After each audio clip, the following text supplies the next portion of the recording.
What are the top regrets of dying people? In this video, I reveal all. Okay, that's morbid. Actually, it's not. These are the things you want to ask people you know, but come on, how do you bring something like this up? This is Bronnie Ware. She used to work in palliative care. That's the medical care given to those diagnosed with serious and often terminal illnesses. The aim is to optimize their quality of life and hopefully mitigate their suffering. Based on her experience, she wrote a blog post titled Regrets of the Dying in 2009. It went viral, and in 2011, the content was expanded and published as a book titled The Top 5 Regrets of the Dying. So, without further ado, here are the 5 regrets of the dying.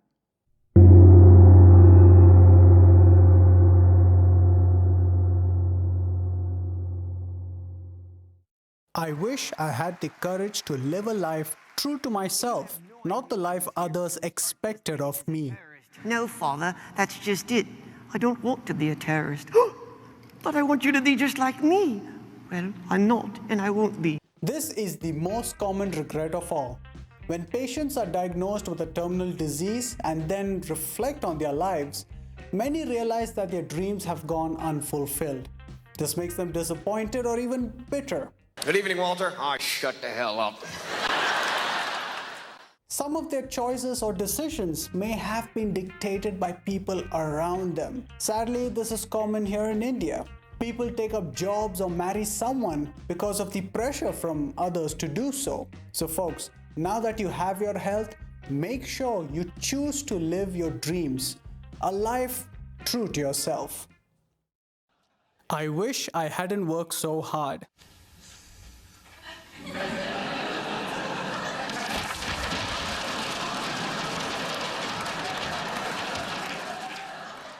This came from every male patient. Now, don't get me wrong, women regretted this too, but remember, this is from the previous generation where female breadwinners were not a common sight. Turns out, men deeply regretted spending so much of their lives at work, and in the process, missing out important moments with their children, and also missing out spending quality time with their partners.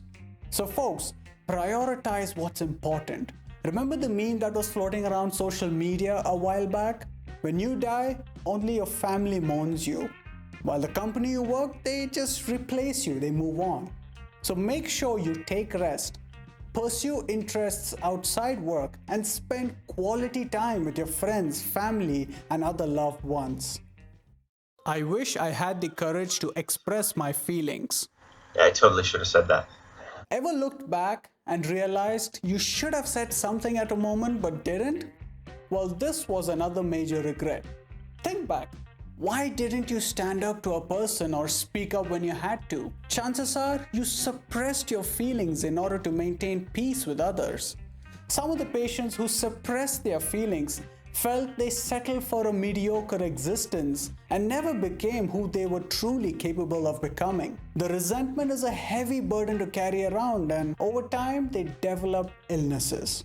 It is true that people's reactions are not in your control, but by speaking the truth and expressing your feelings honestly, one of two things can happen. Either the person might appreciate your honesty and in turn you're closer to that person, or the person might cut you off. If this happens to be an unhealthy or one-sided relationship, you win. So folks, do not be afraid to express yourselves. I wish I had stayed in touch with my friends. Natalie! Trudy! Ranji! Think about why you became friends with your friends. Chances are because they get you, they accept you the way you are. What if you have been friends for a long time, since childhood? Would you let that person go? Sadly, by being busy at work, people let such friendships slip. Later on, when diagnosed with a terminal illness and they wanted to speak to a familiar person like an old friend, it may not always be possible to track them down. So always make time for your friends. You became friends with them for a reason, right? Don't lose them because you were too busy or because you did not set aside enough time to catch up and nurture that friendship. When a person is on their deathbed, all their wealth, property, money mean nothing. It is only your relatives and friends who keep you alive in their memories. So make sure they have good memories of you. Keep in touch with the people that matter.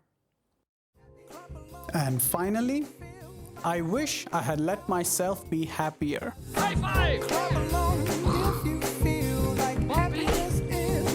This is a surprisingly common one. Societal norms, pressure from your loved ones, your friends and family, means you are stuck in the old patterns and habits, even if you're not happy. Sure, you pretend to be happy and content in front of others, but you can't change either because you fear the backlash from your loved ones or you fear being ostracized. It's only on your deathbed you realize that what others thought of you or expected of you really doesn't matter. You are responsible for your own happiness. Even the pressure and backlash from your loved ones are in your head. No one told them to you directly. You imagine that's what they would say. So basically, you are unhappy because of your own thoughts. So why don't you choose to be happy? Do what you love. Spend more time with those who get you, accept you, and understand you. Actually, that's the reason behind this episode. It is to inform you of the regrets people have so that we can take the steps now to avoid being in that position. Let us not regret anything on our deathbed. Remember, we have just one life. We can choose what happens. We can choose our friends, choose our career. So choose honestly, consciously, and always, always choose to be happy. So tell me, do you have any regrets, or is there something you want to change about your life now? Well, let me know in the comment section below. Well, that's it from me today. I will see you in the next one.